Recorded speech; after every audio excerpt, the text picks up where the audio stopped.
Salut, salut, salut, j'espère que tu vas bien. Aujourd'hui, j'ai envie de te parler de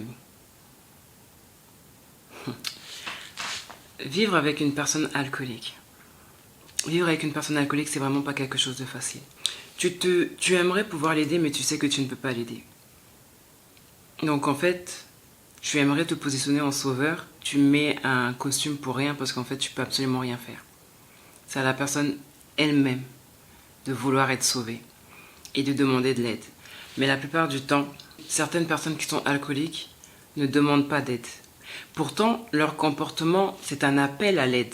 C'est un cri de désespoir. Mais le demander, verbaliser, en disant « j'ai besoin d'aide, je veux que tu m'aides », ils ne le feront pas. Et quand tu vas vouloir aider une personne qui est alcoolique, sache que si elle n'a pas elle-même ce déclic en elle, tu es en train de faire les choses pour rien. Tu es en train de perdre du temps, de l'argent et de l'énergie. J'ai connu une personne qui était avec un homme alcoolique. Un jour, je l'ai entendu dire non, j'en peux plus. J'ai fait tout ce que je pouvais pour l'aider. Le gars ne veut pas s'en sortir. Elle a laissé tomber, elle est partie, elle a complètement changé sa vie, elle est partie dans un autre département. Ça veut dire qu'un jour, il faut savoir se rendre à l'évidence. Tu ne peux pas sauver une personne alcoolique qui ne veut pas être sauvée et qui ne demande pas de l'aide. Vivre avec une personne alcoolique, c'est ne plus avoir de finances stables. C'est te retrouver avec des finances qui sont limitées, un budget qui est consacré en grande partie aux consommations, ou bien aux tournées que l'on paye pour que tout le monde se réjouisse au bistrot. Si tu n'as pas les reins solides financièrement, c'est le plongeon pour la famille. Parce que l'argent qui revient à la famille, qui revient aux choses de la maison, se retrouve à être pour l'alcool. C'est comme avoir un animal de compagnie ou, je sais pas, un enfant en plus qu'il faut nourrir, mais qui prend la plus grosse part que tous les autres de la maison. Être avec une personne alcoolique, c'est être sûr que tes finances sont down. C'est pas la peine. Vivre avec une personne alcoolique, c'est vivre dans la peur. Dans la peur de ce qui pourrait arriver. Parce qu'il y a des personnes qui ont un bon alcool un jour et le lendemain qui ont le mauvais alcool. Et quand la personne a le mauvais alcool, tu peux en voir de toutes les couleurs. Tu peux en voir des vertes et des pas mûres. Tu peux subir. Tu peux aussi subir énormément de choses. Quand tu vis dans la peur et que tu sais que ton partenaire alcoolisé rentre à la maison, tu dors d'un œil. Parce que tu ne sais pas ce qui peut se passer. Tu sais que l'alcoolisme amène les personnes à faire des choses dont ils ne se rappellent pas le lendemain. Donc tu dors d'un œil. Tu fais travailler ton ouïe parce que tu écoutes les pas de la personne pour savoir quel est son degré d'alcool. En fonction de comment il va marcher, si les pas sont lourds, s'il traîne les pieds, si tu sais, tu connais le degré d'alcool. Donc tu as même créé en toi une sorte de baromètre pour savoir en fait à quel niveau il est. Avoir peur de dire ce que tu as à dire, ce que tu veux dire, parce que ça va pas être compris, ça va être parasité en fait. Même si ce que tu dis est anodin, ce que tu dis est simple, ce que tu dis est clair, ce que tu vas dire, ça va être parasité et mal pris et ça peut mal finir. Être avec une personne alcoolique, c'est ne pas vraiment avoir de moment de sobriété où tu peux lui parler. Parce que dès qu'il a bu, même si c'était le soir à minuit, 1h du matin, le lendemain matin, il est dans une sorte de manque et il faut qu'il consomme encore. Donc il va se réveiller, aller bosser, ou pas, mais consommer. Être avec une personne alcoolique, c'est aussi être sûr que la stabilité professionnelle de ton foyer, elle est par terre.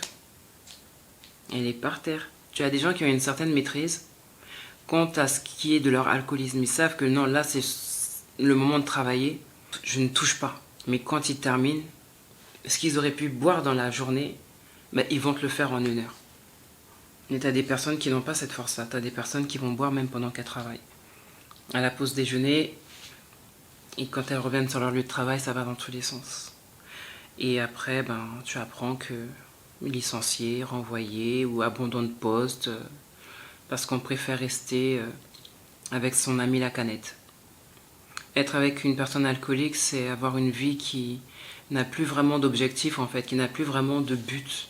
Surtout si la personne ne prend pas la décision de se soigner, honnêtement, être avec une personne alcoolique, à un moment donné, tu apprends à penser à toi. Être avec une personne alcoolique, c'est vouloir partir, mais le prendre en pitié, rester parce qu'on se dit, peut-être qu'il va changer. Mais ce peut-être il va changer prend des jours, des semaines, des mois, des années, et parfois ça n'arrive jamais. Être avec une personne alcoolique, c'est verser dans la prière pour que Dieu le touche, pour que Dieu l'arrête. Mais il y a des personnes qui sont tellement entêtées, il y a des moments de vie, des situations que des gens rencontrent où on se dit non là c'est le miracle de Dieu, saisis l'opportunité, tu as l'occasion de sortir de là où tu es, mais qui ne saisissent pas en fait la main qui est tendue, qui ne saisissent pas l'opportunité qui s'est présentée à eux.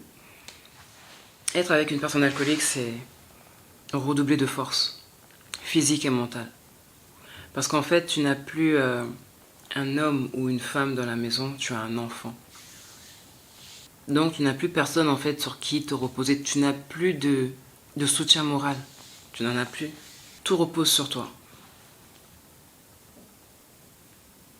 Jusqu'au jour où tu dis stop, il y en a marre.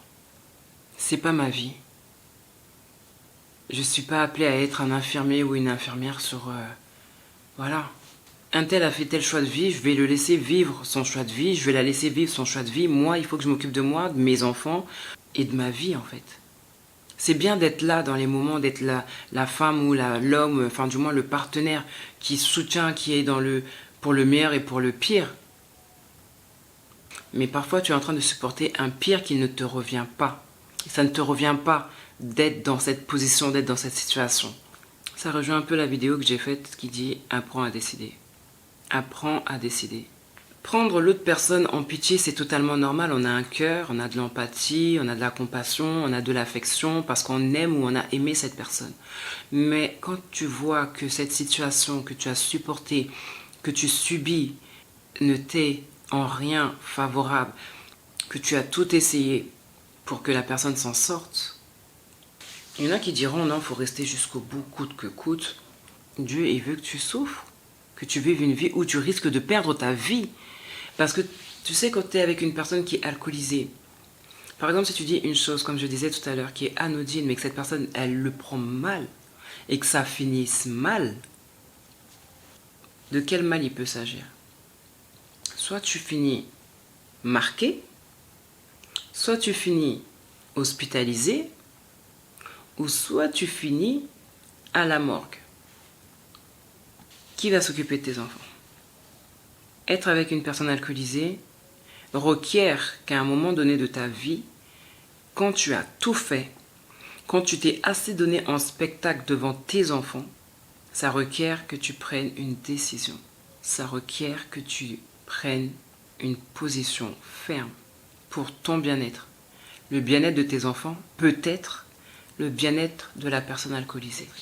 Être avec une personne alcoolisée, c'est pas une chose facile et c'est pas une chose à prendre à la légère. Il y a des cas que j'ai entendus où l'homme a tenté dans ces moments d'ivresse aiguë de tuer l'autre, de brandir un couteau. Si tu es avec ce genre de personne, que tu vis dans la peur, que tes finances sont en dents de scie, qu'il y a un déséquilibre total dans ton foyer, que tu es plus dans la peur que dans le bien-être, que tes enfants sont plus dans la peur, l'appréhension que dans le bien-être, il est certainement temps que tu penses à toi et que tu penses à eux. Il y a des personnes qui, quand elles perdent une chose, se rendent compte de la valeur de ce qu'elles ont perdu et qui se remettent en question, qui se ressaisissent, qui se remettent sur les rails. Il y a des personnes qui ne le font pas. Il y a des personnes, ça leur fait mal, mais ils n'y sont pas indifférents. Ça leur fait mal, mais l'appel de l'alcool est plus fort. Voilà. Et toi, tu vas continuer à te diminuer, tu vas continuer à te restreindre pour une personne qui ne demande pas d'aide, mais sait qu'elle a besoin d'aide. Préfère l'alcool, les amis, et ne t'aide pas financièrement, ne t'aide pas moralement, alors qu'il y a des choses que vous avez faites, construites ensemble. J'ai juste envie de te dire, vivre avec une personne alcoolique, c'est pas à prendre à la légère. Et je pense que si tu es dans cette situation, tu le sais. Autant la personne qui est alcoolique a besoin de se faire aider, autant toi aussi qui subis l'alcoolisme et le comportement de l'alcoolique, tu as besoin de te faire aider aussi. Parce que tu as des peurs, des traumatismes, tu as des appréhensions, ça... Voilà, et dans ces moments d'ivresse, il a pu te dire, te faire des choses, donc toi aussi tu as besoin de te faire aider. Et si tu vois que tu es dans cette situation, que tu as besoin de te faire aider, tourne-toi vers des professionnels pour guérir de ce qui t'a blessé, t'a meurtri, t'a traumatisé en ayant partagé ta vie avec une personne alcoolique. De sorte à ce que tu puisses retrouver une relation saine avec toi-même, mais aussi une relation saine avec la prochaine personne, la prochaine relation. Voilà. Pour toutes les personnes qui vont dire, moi je n'ai pas les moyens de consulter un psy, de payer un coach, sache que le planning familial c'est gratuit. Le planning familial c'est gratuit et j'ai entendu dire que toute personne a droit à 8 séances avec un psy de manière gratuite. Mais ça, il faut se renseigner sur le site du gouvernement. C'est ce qu'on m'a dit. Maintenant, faites vos recherches. J'avoue, quand la personne m'a dit ça, j'ai pas été fouillée. Mais la personne, c'est une personne de source sûre. C'est une personne qui est du domaine médical. Donc, fouillez le site du gouvernement pour en savoir davantage et avoir des informations sûres. Je n'ai pas fait moi-même mes recherches, mais je vous dis ce qu'on m'a dit. Voilà, c'est tout. En tout cas, bon courage à toutes les femmes qui sont avec des personnes alcooliques. Soyez prudentes. Vraiment, soyez prudentes. Préservez-vous. Préservez votre vie. Qu'on ne laisse pas votre vie dans les faits divers, ou du moins la fin de votre vie dans les faits divers. Qu'on ne voyait pas votre nom apparaître dans la nécrologie du journal de la ville. Prenez soin de vous. Faites attention. Décidez en âme et conscience. Mais surtout en faisant appel à la raison de votre choix de rester et ou de partir. Mesurer, peser, calculer la dépense. Calculer la dépense de rester avec une personne alcoolique qui ne veut pas se faire aider. Il y a une différence entre une personne qui veut se faire aider, qui met tous les moyens en œuvre pour sortir de ce piège, pour sortir de cet état, de cette maladie. Mais il y a une différence avec une autre personne qui ne veut pas et qui sait que c'est mauvais. Elle sait qu'elle est en mauvais état, mais qui continue à baigner en fait dans cette ivresse. Dans ce nuage d'ivresse. Mais un nuage rempli d'épines. Voilà. C'est tout pour moi. Je te laisse avec ça sur ce bon courage. Au revoir.